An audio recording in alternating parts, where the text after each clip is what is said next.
ஜெய் சாய்ராம். உலகெங்கிலும் இருக்கிற சாய்நாதனுடைய சொந்தங்களுக்கு ஒரு நல்ல விஷயத்தை இங்கே பகிர்ந்து கொள்ள விரும்புகிறோம்.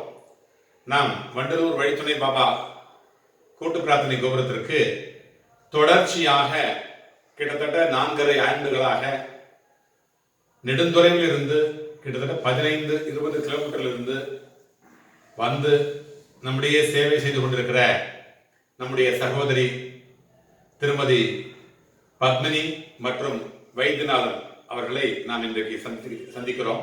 அவருடைய வீட்டிலேயே வந்து சந்தித்திருக்கிறோம். ஏனென்று சொன்னால், நெடுங்காலமாக நம்முடைய வைத்தியநாதன் அவர்கள் சாய்நாதரை பற்றியும் வண்டலூர் வழித்துணை பாபா கூட்டு பிரார்த்தனை கோபுரத்தை பற்றியும் நிறைய நான் சொல்ல வேண்டியது இருக்கிறது என்று நீண்ட காலமாக நம்மிடத்திலே கேட்டுக்கொண்டிருந்தார். அதன் பேரில் இங்கு வந்து அவருக்கு 2 கண்களும் பார்வை இல்லை.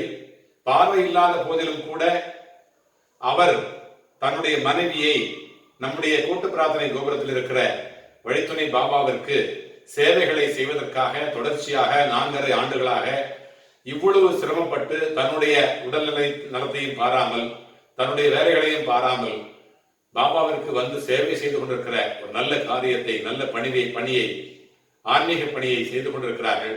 அவர்களுக்காக நன்றி சொல்வதற்காகவும் அவர் கேட்டுக்கொண்டதற்கு இணங்க அவருடைய கருத்துக்களை நாம் கேட்பதற்காகவும் இங்கு வந்திருக்கிறோம். இப்பொழுது திரு வைத்தியநாதன் அவர்களை அவருடைய உரையை கேட்போம். ஜெய் சாய்ராம். ஜெய் சாய்ராம். ஜெய் சாய்ராம். 2015ஆம் ஆண்டு எதிர்பாராத விதமாக வழித்துணை பாபா கோவிலுக்கு சென்றிருந்தேன். அந்த சூழ்நிலையை பார்த்தபோது எனக்கு மிகவும் பிடித்தது.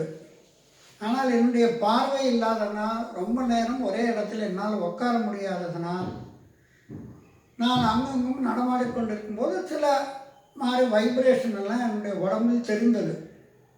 அதற்கு பிறகு மனதில் ஒரு உறுதியோடு அந்த கோவிலுடைய ஓனருடைய மனைவி என்னிடம் ஒரு பாபாவுடைய ஃபோட்டோவை கொடுத்தார். அதை என்னுடைய வீட்டில் வைத்துக்கொண்டு தினந்தோறும் காலையில் 5 மணிக்கு எழுந்து அவரை தரிசனம் பண்ணி மண்டியிட்டு மடிப்பிச்சை கேட்பேன், எங்கள் குடும்பத்துடைய பிரச்சனைகளை தீர்த்து வைக்க வேண்டும் என்று. திடீரென்று ஒரு நாள் என்னுடைய மனைவி காலையில் வந்து, நீங்கள் ஏன் பாபாவுடைய மூல மந்திரத்தையும் ஓம் சாய்ராம் நம என்ற மந்திரத்தையும் புஸ்தகத்தில் எழுதக்கூடாது என்று என்னை வற்புறுத்தினார். இந்த பார்வையினால் என்னால் எழுதுவதற்கு ரொம்ப சிரமப்பட்டேன். இது எதிர்பாராத வியாதி. இதற்கு இதுவரைக்கும் வைத்தியம் இல்லாததுனால் கையெல்லாம் சில நேரத்தில் எழுதக்கூட வராது. ஆனால் பாபாவுடைய துணையோடு அவருடைய ஆசீர்வாதத்தோடு கடந்த 2 ஆண்டுகளுக்கு மேலாக நான் ஓம் சாய் ஸ்ரீ சாய் ஜெய ஜெய சாய் என்ற மூல மந்திரத்தையும் ஓம் சாய்ராம் நமக என்ற மந்திரத்தையும் தினந்தோறும் காலையில் 5 மணியிலிருந்து 5:30க்குள் எழுதி முடித்து விடுவேன். அதற்கு பிறகு ஒரு நாள் என்னுடைய மனைவியும் சாய்ராம் அவர்களும் தொலைபேசியில் என்னிடம் தொடர்பு கொண்டு, இங்கு ஒரு சில பேர் பாஷை தெரியாததனால், தமிழ் தெரியாததனால், நீங்கள் உங்களால் முடிந்தால் அவர்களுடைய பிரச்சனைகளை தமிழில் எழுதி கொடுக்குமாறு கேட்டுக்கொண்டார்.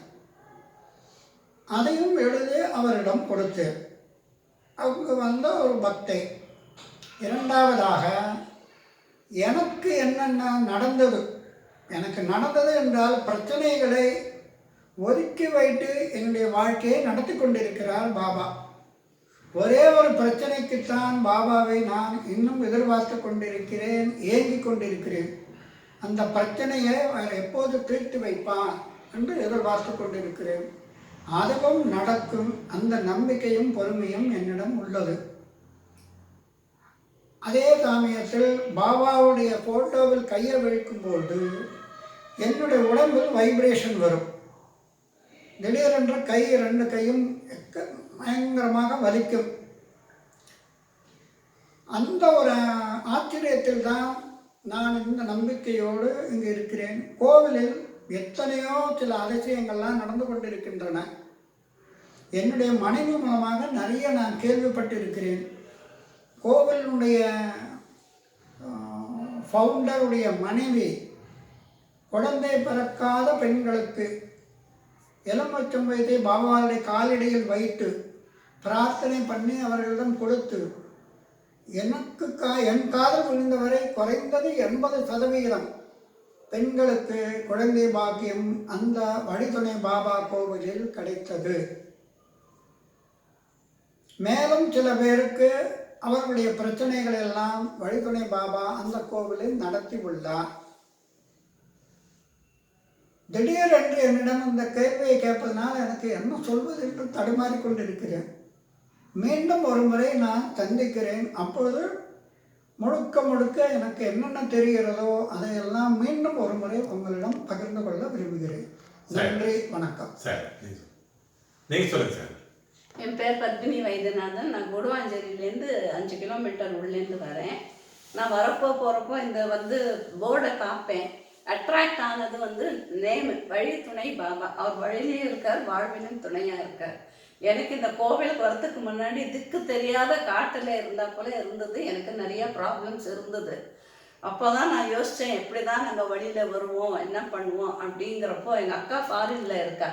அவள் நீ சாய்பாபா வழிபாடு பண்ணு, கண்டிப்பாக பாபா கிட்டே நாங்கள் கேட்குறப்போ உன் தங்கையை நாங்கள் காப்பாற்றுவோம், கண்டிப்பாக நீ ஏதான ஒரு பாபா கோவிலுக்கு போ அப்படின்னு சொல்லி என்கிட்ட ஒரு ஹிண்ட்டு கொடுத்தா.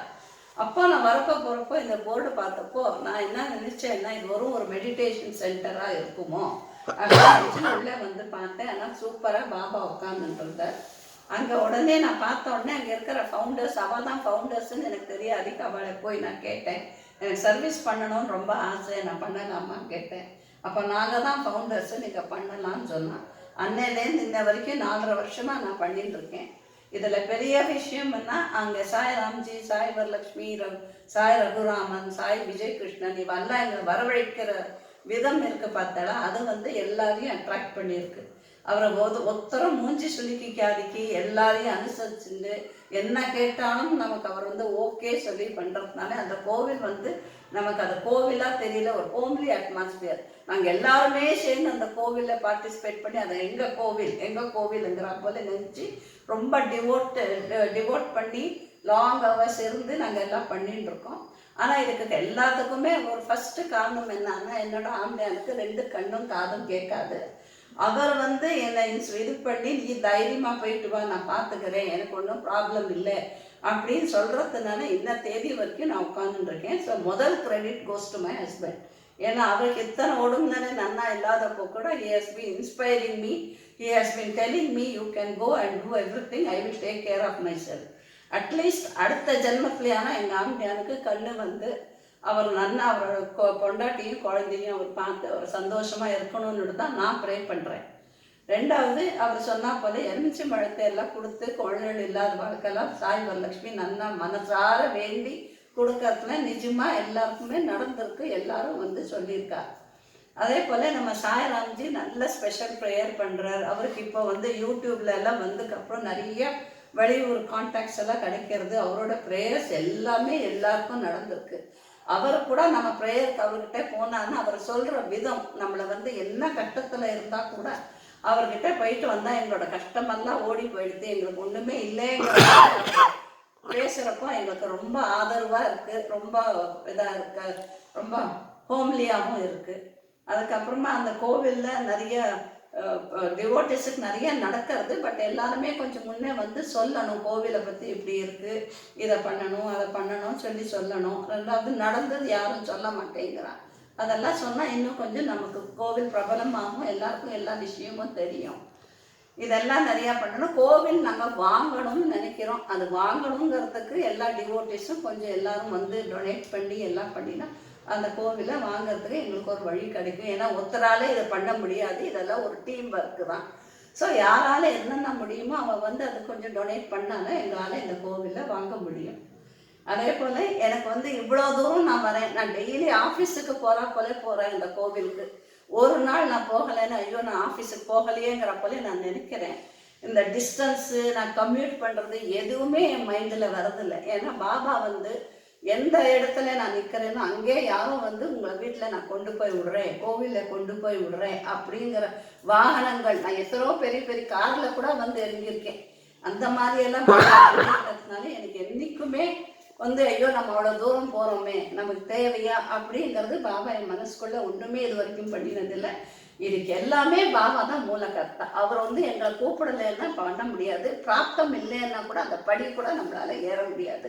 ஸோ பாபா எங்களுக்கு அதெல்லாம் கொடுத்துருக்கிறதுனால நாங்கள் எல்லாருமே ஒரு மாதிரியா நன்னா இருக்கோம். இன்றைக்கும் அந்த கோவில் நல்லா வரணும், அவர் எல்லாரும் நல்லா இருக்கணும், அவரோட வாக்கு பலிக்கணும். அவர் அவ்வளோ நல்லா சொல்கிறார், அவர் உடம்புல முழுக்கவே பாபா தான் இருக்கார். அதனால அவரோட சொல்கிற வாக்கெல்லாம் எல்லாருக்கும் பலிச்சு எல்லாருக்கும் நல்லது நடக்கும். ஜெய் சாய்ராம். ஜெய் சாய்ராம். நம்ம கேட்டோம். சொல்லுங்க சொல்லுங்க. அதான் ஆட் பண்ணி போறான்னு தெரியல. நல்லா பண்ணு, நல்லா பேசுங்க, அப்படியே கண்டினியூவா பேசுங்க பேசுங்க ஐயா. கடந்த 4.5 ஆண்டுகளாக வழித்துணை பாபா கோவில் நிறுவப்பட்டது. 4.5 ஆண்டுகளுக்கு முன்னால். அதற்கு பிறகு எத்தனையோ பக்தர்கள் அந்த கோவிலுக்கு வந்துள்ளனர். எத்தனையோ பேர்களுக்கு வேலை கிடைக்காதவர்களுக்கு வேலை கிடைத்துள்ளது. குழந்தை பிறக்காதவர்களுக்கு குழந்தைகளும் பிறந்துள்ளன. பல வியாதிகளுடன் வந்தவர்களுக்கு ஓரளவுக்கு வியாதியும் தீர்ந்துள்ளது. அவர்களுக்கு என்னுடைய வேண்டுகோள், என்றாவது ஒரு நாள் சனி அல்லது ஞாயிறன்று இது மாதிரி பல நண்பர்கள் எல்லோரும் ஒரு நாள் கோவிலுக்கு வந்து கூடி பேசி மேலும் இந்த கோவிலை எந்த அளவுக்கு நாம் நல்லபடியாக இம்ப்ரூவ் பண்ணணும் அப்படிங்கிறது என்னுடைய மனசில் உண்டு. அதற்கு பக்தர்களுடைய ஆதரவு கண்டிப்பாக கிடைக்கும் என்று நான் நம்புகிறேன். ஜெய் சாய்ராம். ஜெய் சாய்ராம். ரொம்ப ரொம்ப நல்லா சொன்னாங்க சாய்ராம். வந்து ரொம்ப நல்லா சொன்னீங்க. ரொம்ப உங்களோட வாழ்த்து. நீங்க வந்து கொடுக்குற ஆதரவு வந்து எத்தனை கோடி ஜனங்கள், எத்தனை கோடி பக்தர்கள் வந்து கொடுத்தாலும் கூட அந்த ஆதரவுக்கு ஈக்குவலைஸ் ஆகாது அப்படின்னு தான் நான் நினைக்கிறேன். ஒரு பார்வை இல்லாத நீங்க தன்னுடைய மனைவிய நீங்க இவ்வளவு தூரம் அனுப்பிச்சு, இத்தனை தூரம் நீங்க அனுப்பிச்சு கிட்டத்தட்ட 4.5 வருஷமா இந்த தொண்டு செய்யறதுக்கு நீங்க அனுப்பிச்சிருக்கீங்க. அது ரொம்ப பெரிய பெருமையா இருக்குது எனக்கு. நீங்க பாபாவுக்கு செய்யற தொண்டு அது. இந்த தொண்டின் மூலமா நீங்க வந்து இனி வரும் காலங்களில் உங்க மனைவியை இது வரைக்கும் நீங்க பார்த்ததில்லை. கிட்டத்தட்ட 28 ஆண்டுகளாக அவளுடைய மூஞ்சி எப்படி இருக்குன்னு கூட எனக்கு தெரியாது. பார்த்ததில்லை. என் பொண்ணு எப்படி இருக்காங்க இப்போ அப்படின்னு கூட எனக்கு தெரியாது. பார்த்ததில்லை. கல்யாணம் ஆகி 36 ஆண்டுகளில் 30 வருடமாக என்னுடைய மனைவியை நான் எப்படி இருக்கான்னு கூட எனக்கு தெரியாது. பகவான் வந்து என்னுடைய பொண்ணுக்கு 25 ஆண்டுகளாகிவிட்டு அவளை பார்த்து. அதை தான் அடிக்கடி தெய்வத்திடம் வேண்டிக்கும் போது, இது மாதிரி கண் பார்வை இல்லாதவர்களுக்கு பாபா கொஞ்ச நாளைக்காவது பார்வையை கொடுத்தார். பார்வை இல்லாதவர்கள் அவர்களுடைய குடும்பத்தை கொஞ்ச நாளைக்கு பார்த்து மகிழ்வார்கள் என்ற எண்ணம் எனக்கு தோன்றுகிறது. இப்ப கூட நீங்க என்ன சொல்றீங்க, நான் பார்க்கணும்னு சொல்லல, என்ன மாதிரி பார்வை இல்லாதவங்க பார்க்கணும்னு சொல்றீங்களே, அது ரொம்ப பெரிய பார்வை, ரொம்ப பெரிய ஒரு விசாலமான மனது. கண்டிப்பா நான் வந்து முதல்ல நீங்க என்கிட்ட ப்ரே பண்ணிக்கும் போது நான் சொன்னேன், எனக்கு இன்னும் ஞாபகம் இருக்குது. முதல்ல கிட்டத்தட்ட 5 வருடம் ஆய்வு போகுது. அப்ப நான் என்ன சொன்னேன்னா, உங்களுக்கு கிட்டத்தட்ட ஒரு நல்ல வயது ஆகுது. இல்லை நீங்க இருக்க போறது 10 வருஷமா 15 வருஷமா தெரியாது.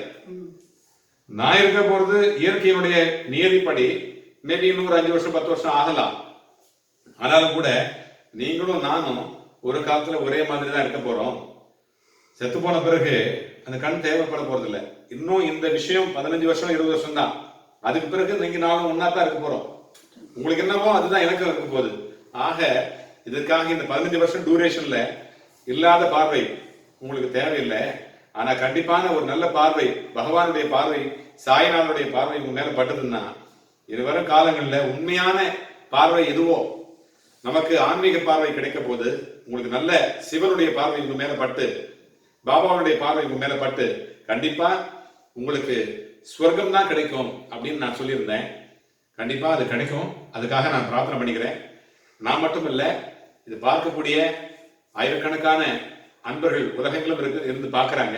உங்களுக்கான இந்த பிரார்த்தனையை செய்துக்குவாங்க. உங்களுக்கு என்ன இடர்பாடுகள் இருக்குதோ அந்த இடர்லேருந்து நீங்க திரும்பி மீண்டு வந்து நீங்கள் அனைவருமே நீங்க என்ன வேண்டுறீங்களோ, உங்க மனைவியை பார்க்கக்கூடிய ஒரு சந்தர்ப்பமும் உங்க மகளை பார்க்கக்கூடிய ஒரு சந்தர்ப்பமும், நீங்கள் அனைவரும் ஒன்றாக இணைந்து ஒரு வீட்டில் குடியிருந்து உங்களுக்கு தேவையான, அதாவது உங்களுக்கு பேரை பிறக்கணும். இப்போ உங்களுக்கு தேவையா பேரை பிறக்கணும்.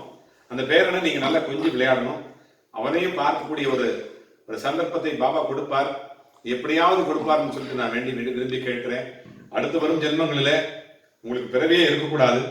அப்படி இருந்தாலும் கூட அந்த அம்மா வந்து கணவனாகவும் நீங்க மனைவியாகவும் இருந்து அவங்களுக்கு நீங்க செய்ய வேண்டிய, இப்ப அவங்க உங்களுக்கு என்ன செஞ்சாங்களோ அந்த உபகாரத்தை, அந்த பணிவிடைய நீங்க அவங்களுக்கு செய்யணும்னு சொல்லிட்டு நான் பிரார்த்தனை பண்ணிக்கிறேன். கண்டிப்பா இது நடக்கும். பாபாவிடத்துல வேண்டிக்கிட்ட பிரார்த்தனை எல்லாமே சக்சஸ்ஃபுல்லா தான் வந்திருக்குது இது வரைக்கும். ஆகினால நீங்க செய்த அந்த சேவைக்கு உங்களை அடிபணிந்து, பகவானை அடிபணிந்து பிரார்த்தனை செய்து, இதை கண்ணுறுகிற அனைத்து சகோதர சகோதரிகளும் பிரார்த்தனை செய்து, உங்களுடைய இனிவரும் காலம் நீண்ட காலமாக இருந்தாலும், அது குறுகிய காலமாக இருந்தாலும் நல்ல காலமாக அமைய, வளமான காலமாக அமைய, அன்பான காலமாக அமைய, ஆரோக்கியமான காலமாக அமைய நாங்கள் பிரார்த்தனை செய்து கொள்கிறோம். பிரார்த்தனை நிறைவேறட்டும்.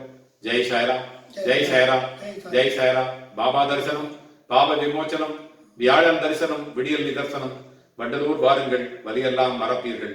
உங்கள் அன்பன், உங்கள் சகோதரன் வண்டலூர் வழித்துணை பாபா கூட்டு பிரார்த்தனை கோபுரத்திலிருந்து. ஜெய் சாய்ராம், ஜெய் சாய்ராம், ஜெய் சாய்ராம்.